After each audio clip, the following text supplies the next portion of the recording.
Have you ever heard of an old game called The Theater? Yeah, didn't think so. Probably because many say it doesn't even exist.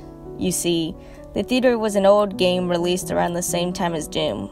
Today, if you even find it, it's only available on crappy bootleg CD-ROMs, which, more often than not, don't even actually contain the game. The actual legitimate copies that they say were released back in the day feature a blank cover with nothing but the spirit of what has since been named the Theater Taker. He is a simply porn-draw, pixelated, bald Caucasian man with large red lips wearing a red vest over a white shirt and black pants. He's completely expressionless, though some say if you smash the disc, his face is shown as angry the next time you look at the cover. Though, this is just dismissed as an urban legend. What is peculiar about The Theater, though, is that there are no developers' names on the jewel case, nor the game description on the back. It is simply the Ticket Taker, on a white background on both sides. The game was initially known for its inability to install correctly. The installation process immediately locks up the computer when the user reaches the licensing agreement. Also, strange about the licensing agreement for The Theater is whenever the developing studio is supposed to be named, the text is simply a blank line. Anyway, most people who have claimed to own one of the original CDs say that they figured out how to install the game by simply rebooting their computer on the licensing agreement with the disc still inside. Then they are prompted to press I agree on startup. Then they continue with the installation.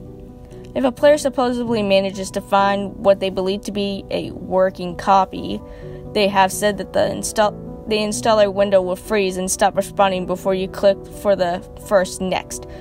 But they do also say that the PCs do not lock up, and it is only the installer that freezes.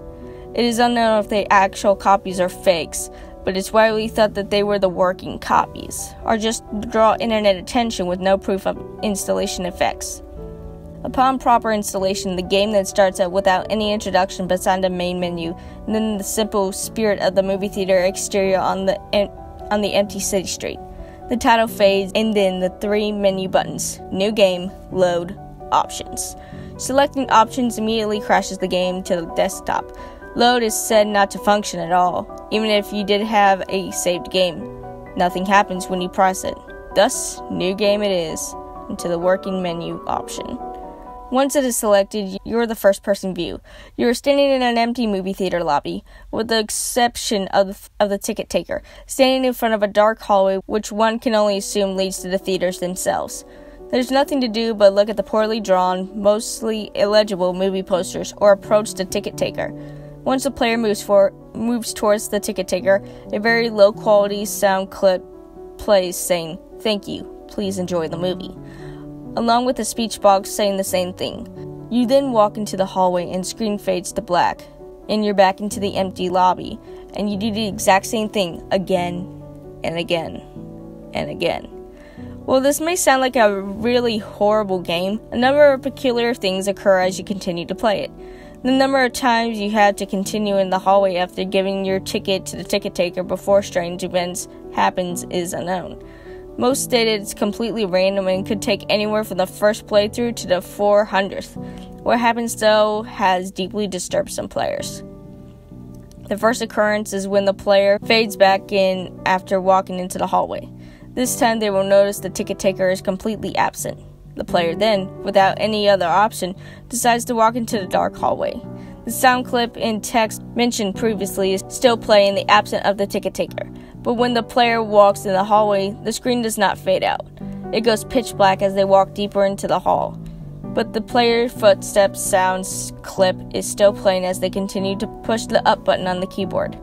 Those claiming to have played the original game report they felt extremely uncomfortable walking down the hallway, anticipating the whole way something horrible happening. Well, eventually the players are unable to move forward. There is nothing for a few moments before a strange sprite that is described as ticket taker, but a swirl of a face, appears and stands before the player. The original players of the game say the bodies immediately freeze up and their stomachs churn as they saw the sprite, which had been approximately named Swirly Head Man. Nothing happens as a Swirly Head Man stands before them. Then suddenly a piercing scream plays as it glitches out. This lasts for a few minutes, with the screeching being continuous. Then the players abruptly return to the lobby with all the sounds and graphics being as they used to be. The game continues normally for the next couple of cycles of entering the hallway, with a couple of original players claiming that the swirly head man would briefly appear and disappear at the corner of the screen as a brisk yelp sound effect plays. Then, at some point, after meeting the swirly head man, the player sees the ticket taker pacing back and forth. Though there is no walking animation, the sprite's limbs are completely static, so he just hops up and down as a substitute, with his eyes being wide and his mouth open to simulate a worried facial expression. Some players note that the movie posters have been replaced with the image of Swirly Man, which causes them to immediately turn their character's head away from the posters and approach the ticket taker. Then another, different, low-quality sound clip plays, but the screech box contains nothing but corrupt characters, whatever text would have been there in the box to become illegible. Due to the extreme low quality of the sound, it is debated by players what exactly the ticket taker says at this point, though it is widely agreed that he says, "Never reach the other levels." Then the screen fades out once again and returns to the player back to where it was standing point in the lobby. But the ticket taker is gone, and the hallway is blocked by a large brick wall sprite. Touching the brick wall will immediately crash the game, and that's all there is to it.